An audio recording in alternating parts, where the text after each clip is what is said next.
Hello and welcome in today's lecture.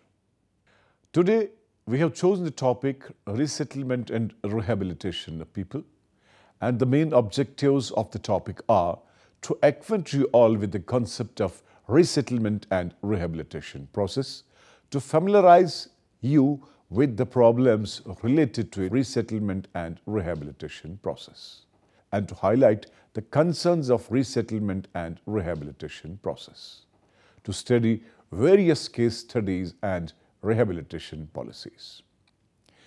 Economic development raises the quality and standard of living for the people of a country. Developmental projects are planned to bring benefits to the society. However, in the process of development, very often there is overexploitation of natural resources and degradation of the environment. Besides this, quite often the native people of the project site are directly affected.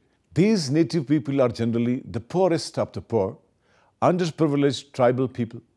Millions of people are being displaced from their native places annually. Movement of people can either be forced or voluntary.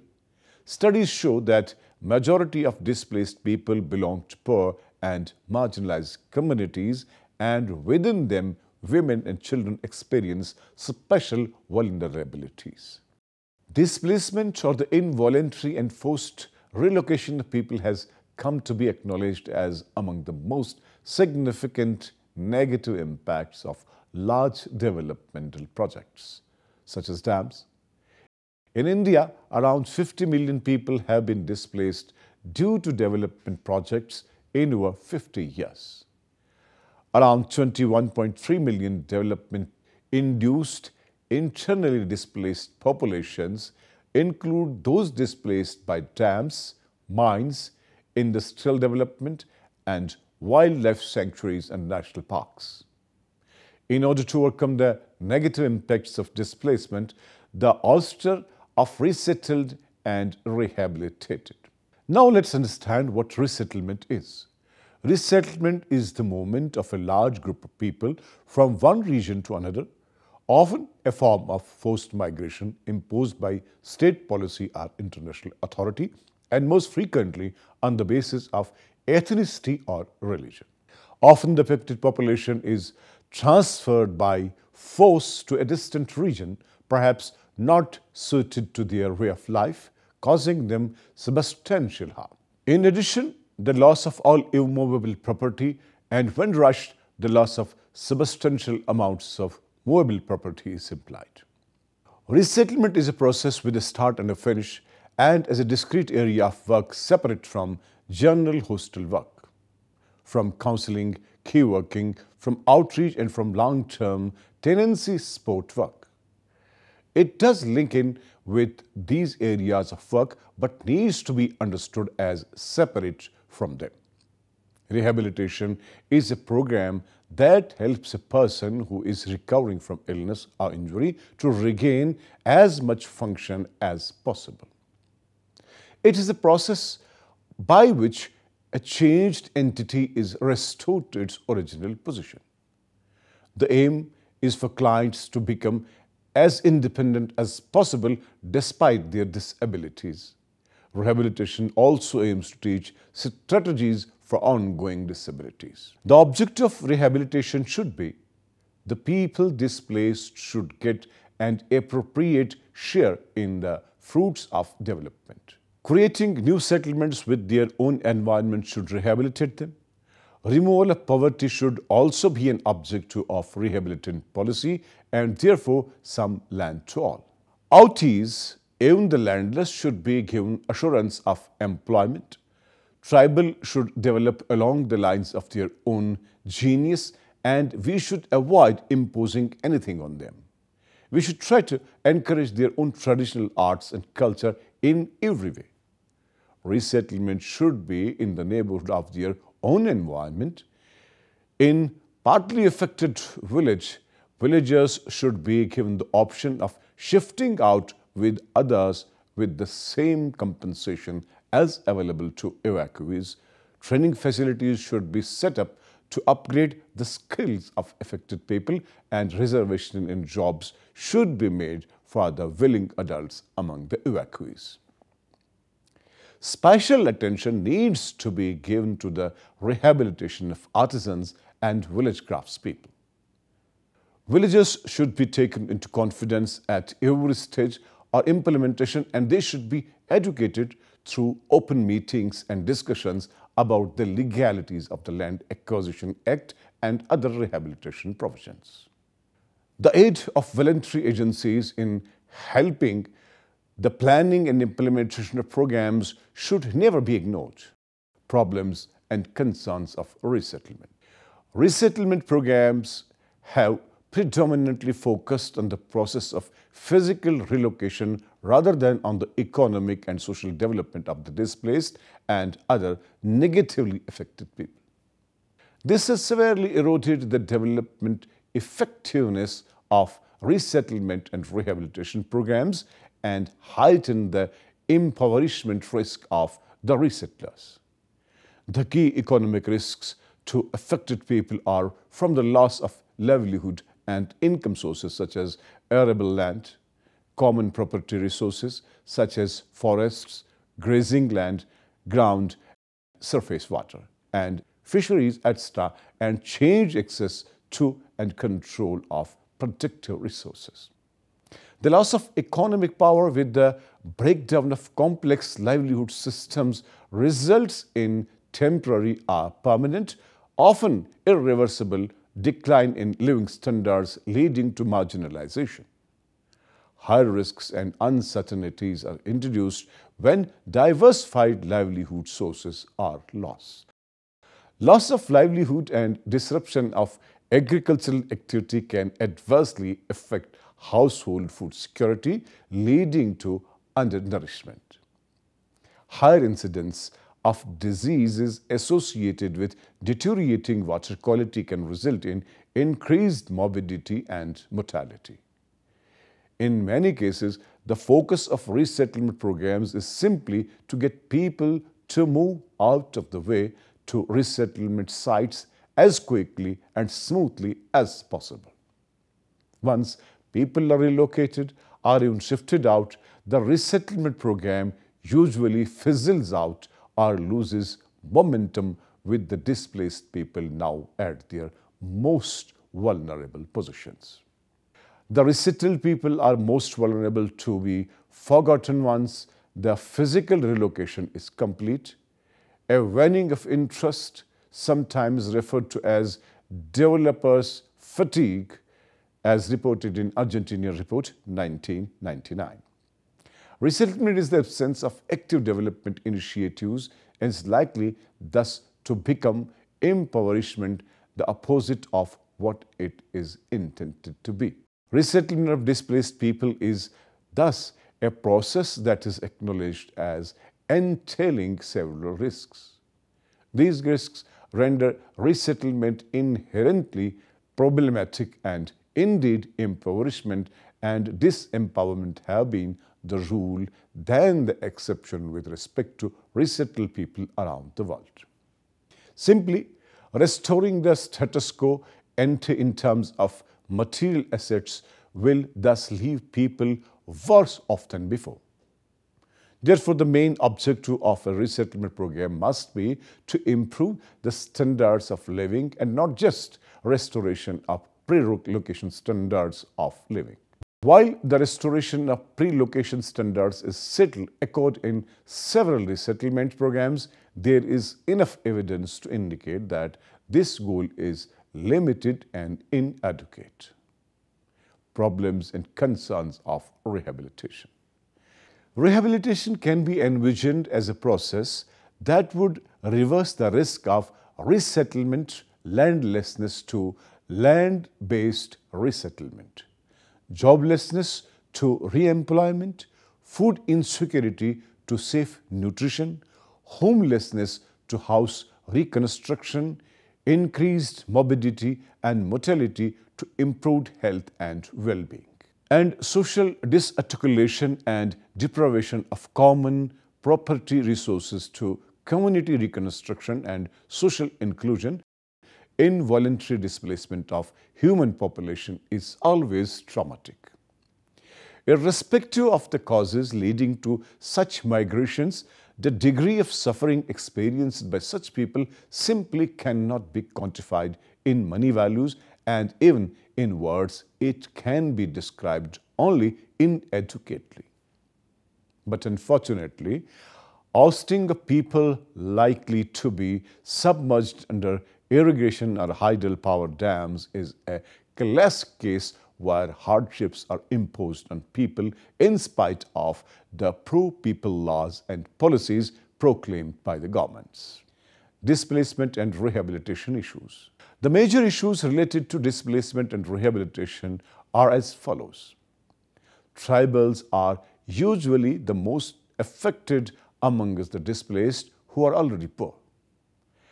Displacement further increases their poverty due to loss of land, home, jobs, food insecurity, loss of access to common property assets, increased morbidity and mortality, and social isolation. Breakup families is an important social issue arising due to displacement in which the women are most affected and they are not even given cash land compensation. The tribals are not familiar with the market policies and trends. Even if they get cash compensation, they get alienated in the modern economic setup.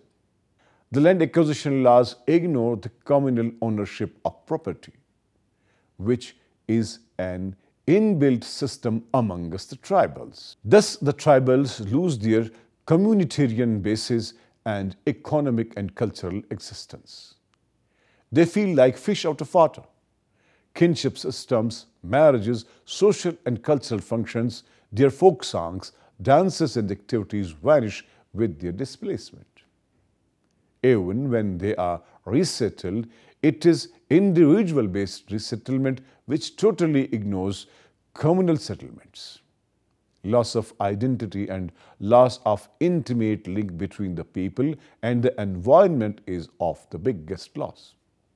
The age-long indigenous knowledge which has been inherited and experienced by them about the flora, fauna, their uses, etc., gets lost simultaneously.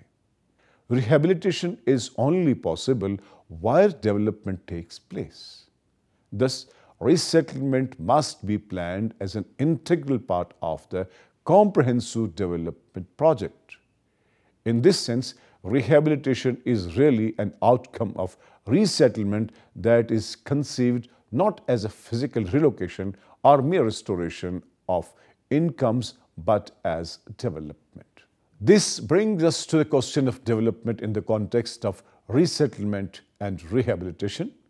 One useful way of understanding development in the context of resettlement and rehabilitation of negatively affected people in terms of the real freedoms that the citizens enjoy to perceive the objectives they have reason to value, and in this sense, the expansion to human capability can be broadly seen as the central feature of the process of development. The resettlement program, in order to qualify as development, must therefore center around enhancement of capabilities and the expansion of social opportunities by addressing the social and personal constraints that restrict people's choices. This would mean that resettlement with development entails questions of resources and rights that would affect the quality of life of the people. The success of developmental programs cannot be judged merely in terms of their effects on incomes and outputs, and must at a basic level focus on the lives that people can lead. This would mean tangible benefits like lower morbidity and mortality, an increasing level of education, increasing incomes through opportunities for employment and livelihood, and empowering the displaced people through building capacities by their participation in the entire decision-making process of the development project and resettlement. Case studies.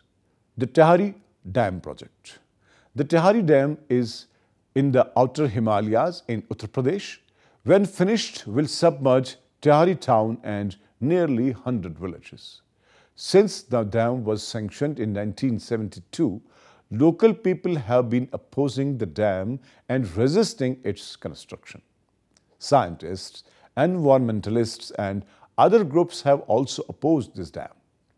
Little is done to ensure proper rehabilitation and compensation for nearly 1 lakh of people who will be uprooted from their homes as a result of this dam, with little hope of rehabilitation as no alternative land is available. However, the Government of India has devised a rehabilitation plan that has been broadly divided into rural rehabilitation and urban rehabilitation. Affected families under rural rehabilitation are categorized as fully affected or partially affected. The farmers whose 50% or more land is being acquired are treated as fully affected. Those families whose less than 50% land is coming under submergence are categorized as partially affected. In case of urban population of Tehari town, all 5,291 families living in the town as on the cut-off date of 6 June 1985 are treated as fully affected. Under rural rehabilitation, there are 5,429 fully affected families due to Tehari Dam, which are to be rehabilitated. Another 3,810 rural families are partially affected and are not going to be displaced. They would be paid cash compensation for their land under submergence. Broad features of rehabilitation policy. The basic principles that had guided the formation of the rehabilitation policy are: rural oustees to be compensated through allotment of agricultural land or cash in lieu thereof. The rural oustees should be settled in large blocks so that the fabric of their social life remains intact. Oustees or their representatives be involved to the extent possible in selecting the rehabilitation centers. To the extent possible, consideration be given to the preference of the oustees for settlement at a particular center. Community facilities be provided at each of the rural rehabilitation centers at the cost of the project, even if these did not exist at their earliest settlements. The Sardar Sarovar project.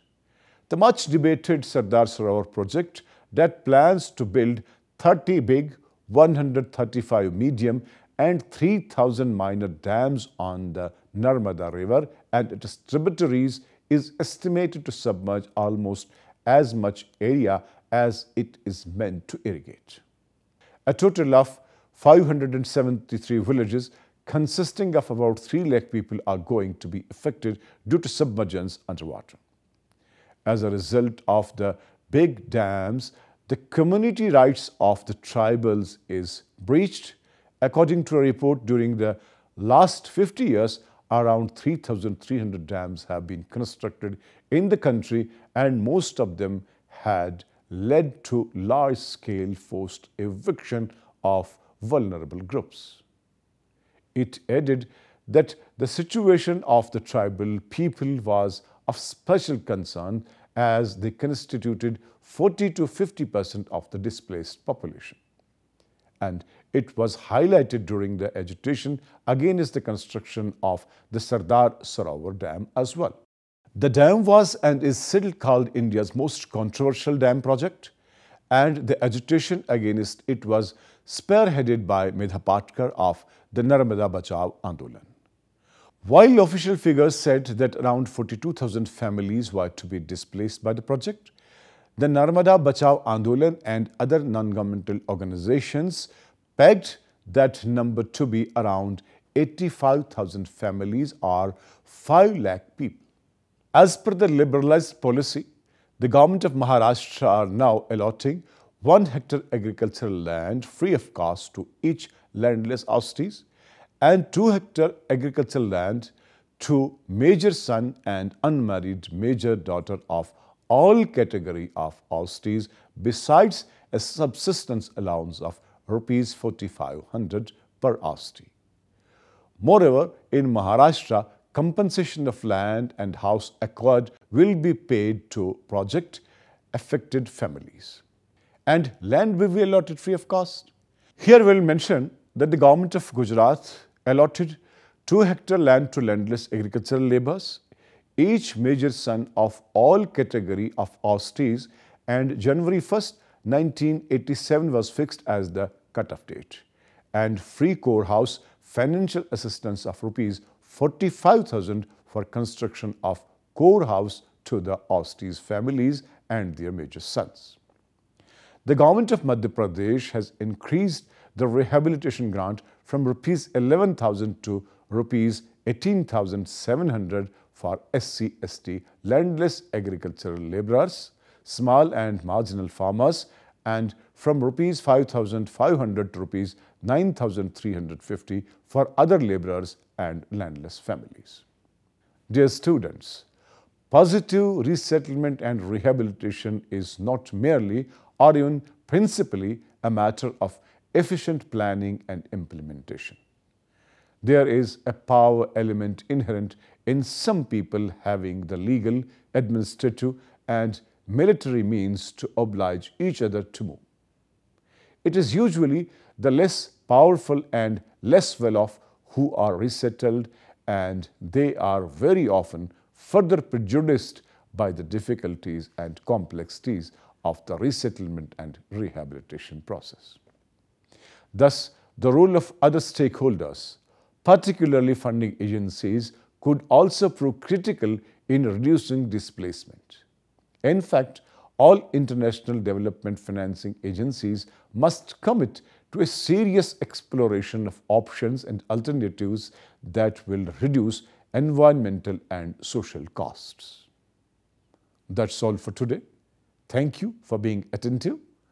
We shall be meeting in another class with a different topic. Till then, goodbye and good luck.